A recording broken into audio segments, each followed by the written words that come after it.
Anthony is a co-founder for a nonprofit organization called Santa Barbara Response Network, a grassroots organization which responds 24 hours a day to provide psychological first aid to those affected by homicide, suicide, and other traumatic events. He serves on several committees, including the American Foundation for Suicide Prevention, Safeguard the Children, Santa Barbara County CERT, and Proyecto Heroes. Anthony was named Santa Barbara Independent Local Hero in 2013. As a former gang member and a suicide attempt survivor, Anthony knows firsthand what can lead someone to suicide. And most importantly, he knows how to help. Welcome, please, Anthony Rodriguez. Hi, how are you, Doctor? Thank you so much for being with us here today. I really appreciate that. So I have a few questions for you. And the first question is, why did you agree to be part of this forum?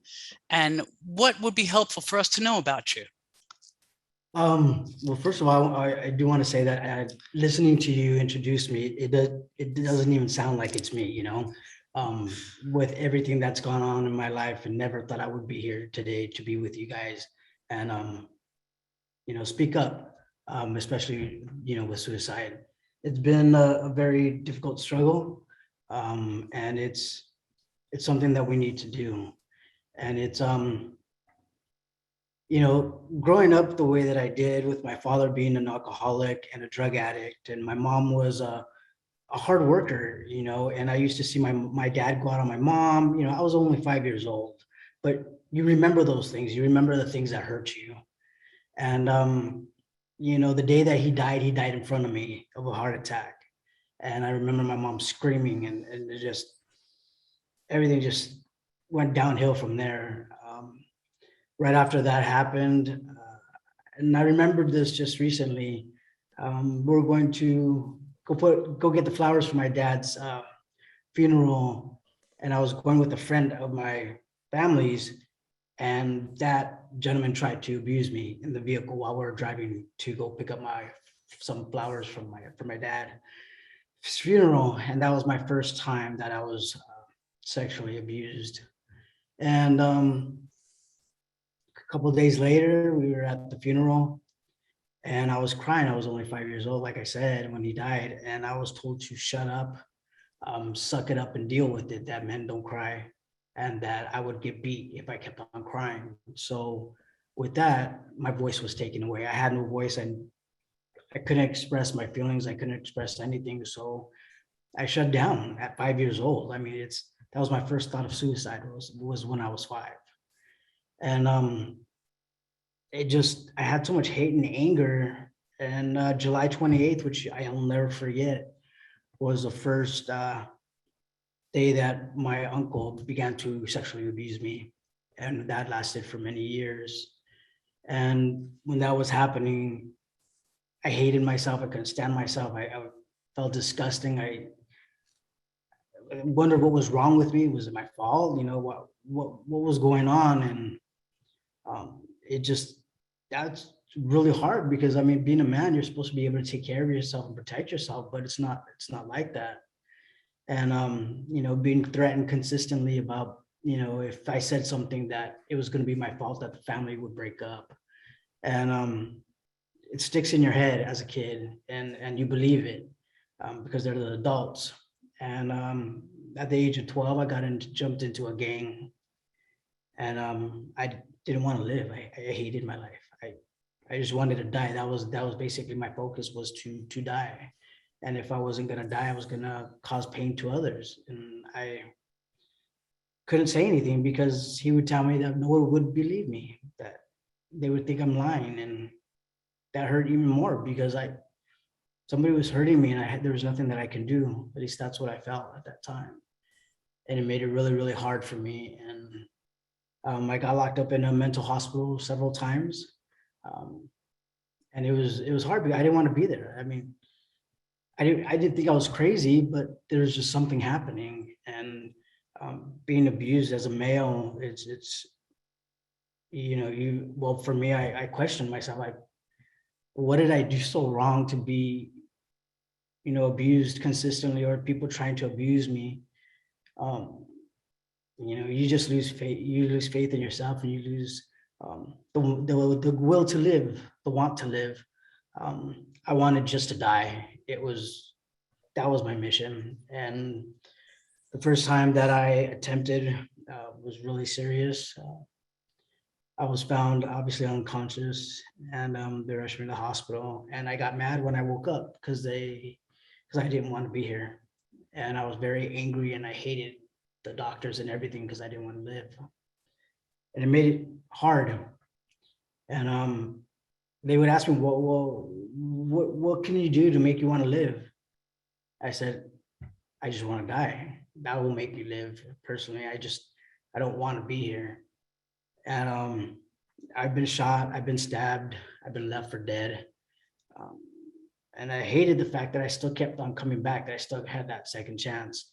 And I didn't want that second chance. I just wanted it all to end. And I was just lost. I was lost. I felt I didn't have anybody, even though my family tried to help me out. But there's so much conflict that I didn't see that. I couldn't see that. And it's difficult. And being a young kid and a male and Latino families, there's it's a taboo to talk about suicide. It's taboo to say that you might have a mental health condition, and because it's not real, and that's something that I had to face a lot, is that I needed to suck it up and I needed to deal with it. And so several other attempts happened. And again, I was still here and I was still angry. I didn't want to be here. And then it's just amazing how things work. I mean, for me to be here right now, it's so weird because I didn't think that I was worth anything and to be here. And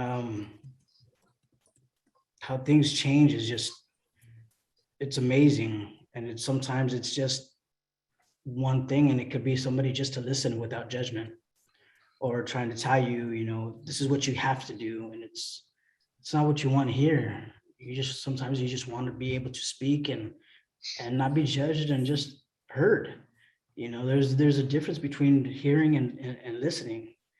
And the first time that somebody just actually listened to me and didn't tell me what to do, it made a difference. It made me feel like, okay, maybe I'm worth maybe listening to. I'm not sure yet, but that's kind of it. It was very different. I didn't know how to react with that. It threw me off my game. My mission was to die. So it's not the same for everybody, and people need to understand that it's okay not to be okay. And there's nothing wrong with not being okay. It's just sometimes, just like with sexual abuse, you want to say something, but you don't know if somebody's going to believe you.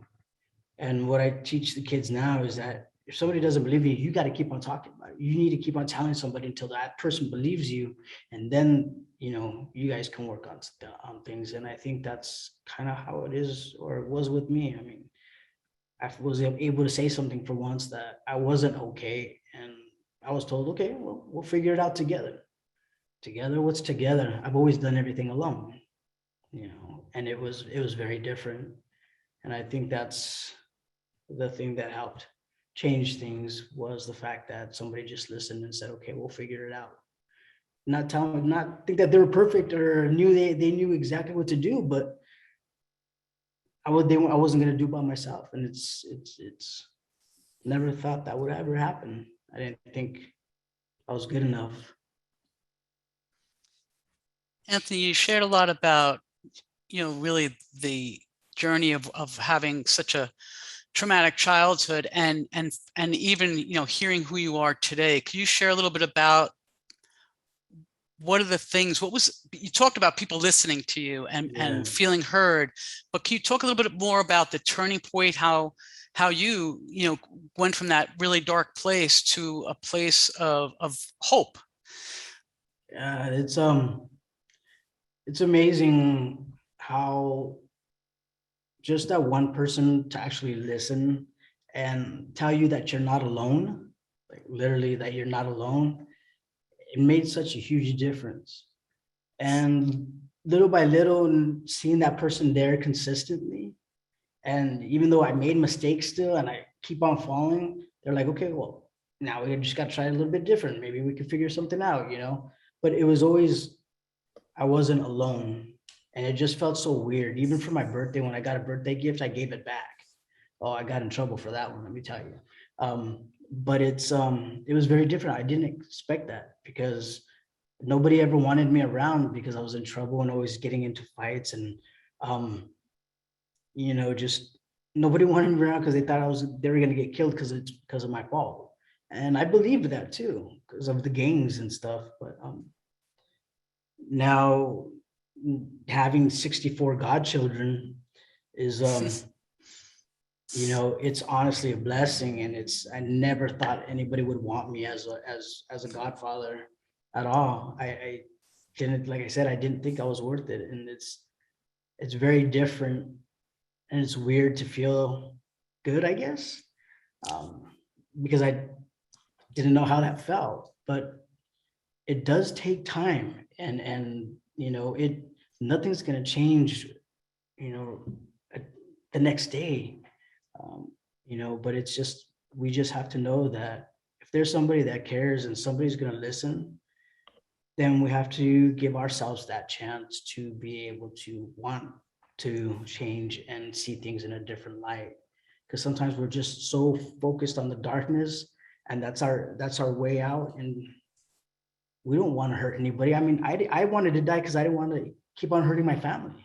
It was just, I kept on hurting my mom. I kept on hurting my aunts, and they would try, and all I would do is hurt them. And I felt that it was just better that way, that I would just take myself out because I didn't want them to hurt. I'll take the pain if they don't hurt, but I didn't see that it was really going to hurt them. And, just how I used to tell my mom that I hated her and everything. And I used to tell her that I wanted her to forget about me when I was a kid. And now she has Alzheimer's. And now she has forgotten me. Not intentionally, but she's sick.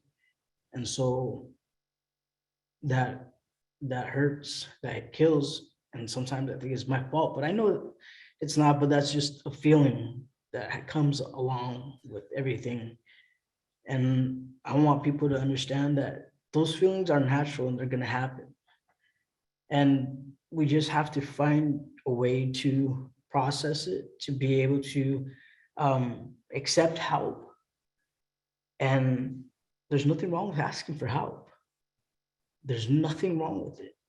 It's probably one of the hardest things, but the best things that somebody can do. Thank you. And work with it. Nothing's easy, and nothing's going to be perfect. And let me tell you, I'm far from perfect. But, I've learned how to be okay. And I'm grateful that I'm actually here. I mean, it's mind blowing to me that I'm still here and I'm talking to you. Because I also suffered a brain aneurysm in 2018, and the doctor said I shouldn't be here. So just being here with you guys, it's pretty amazing. We are so glad that you're with us and sharing such a powerful story.